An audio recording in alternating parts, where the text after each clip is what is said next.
Hey everybody, I wanted to pop in and talk to you a little bit about your assignments for tonight and how they connect with the assignments you did last week. So, if you remember, you have been learning about academic writing as conversation. You learned what that might look like after reading the introduction to a textbook called They Say, I Say. They Say, I Say gave you a sample of sentences that they call templates that are examples of the kinds of sentences that will help you join ongoing academic conversations.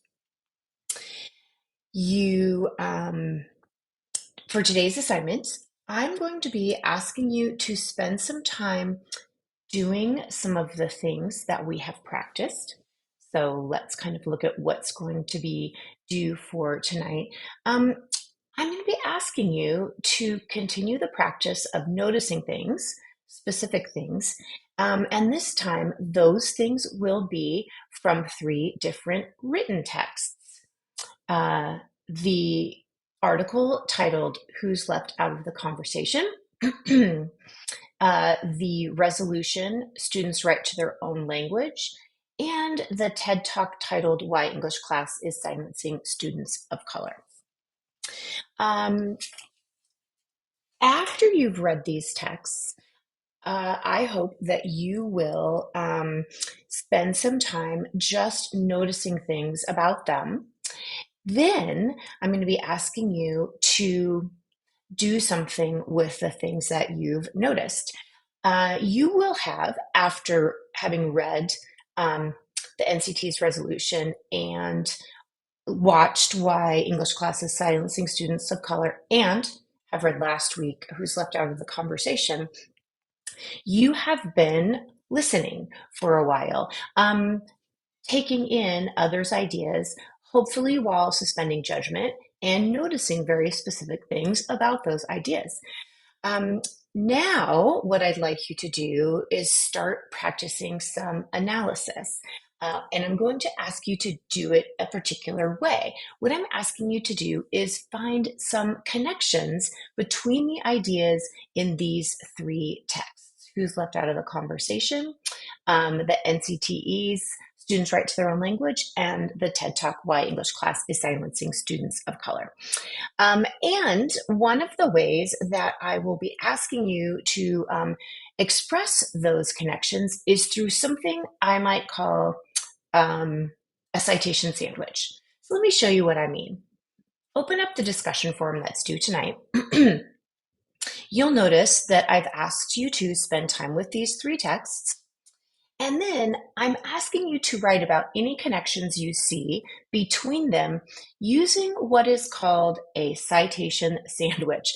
The idea is to start writing about these texts and avoid simply dropping quoted material into the middle of some of your own writing, but provide some context and commentary for your readers as well.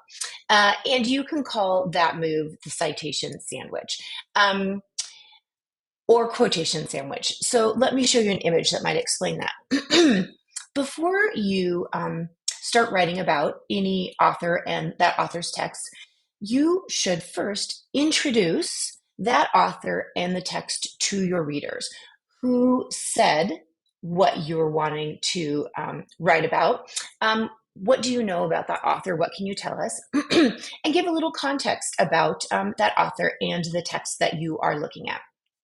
Then, after you've done so, give your own response to whatever that idea or quote or concept is. And before moving on to talk about something else, I would like you to put the bread on the bottom part of the sandwich by explaining what the author is saying, what it means, and why it's important to you. Okay, so the reason why I'm asking you to do this is because eventually, for your Project 2 essay, you are going to be responding to one of the texts that we read over the last week and this coming week, and enter into that academic conversation with your own ideas. This is a way to get you started. One thing that might be a little bit hard, so I'm going to suggest that you start doing it now, is that when you are writing and using the ideas of others and adding your own, you need to be able to cite your sources correctly. Basically, going to need to be able to guide your readers to where you are referring to specifically in a text so they could find that too if they want to. So, for instance, in the TED Talk you're going to be listening to, obviously you don't have page numbers to cite, but you're going to have minute and second markers in the transcript, so you can use that. When you're looking at an online text like the NCTE's resolution or the article by Van Hoye, who's left out of the conversation, you're going to have to number your paragraphs so you can keep track of just where it is in the document that you are referring to and what you're quoting. Okay, I'm really excited because this is the beginning of one of my favorite activities in this class. You are very important in this conversation. What you're going to notice is that most of the texts that we read about writing are going to be about the writing you do as first year students in a first year college writing class. So you are very important in this conversation, and I'm excited to hear what you have to say about the text that you read. Okay, as always, please let me know if you have any questions or concerns, and I look forward to reading your work.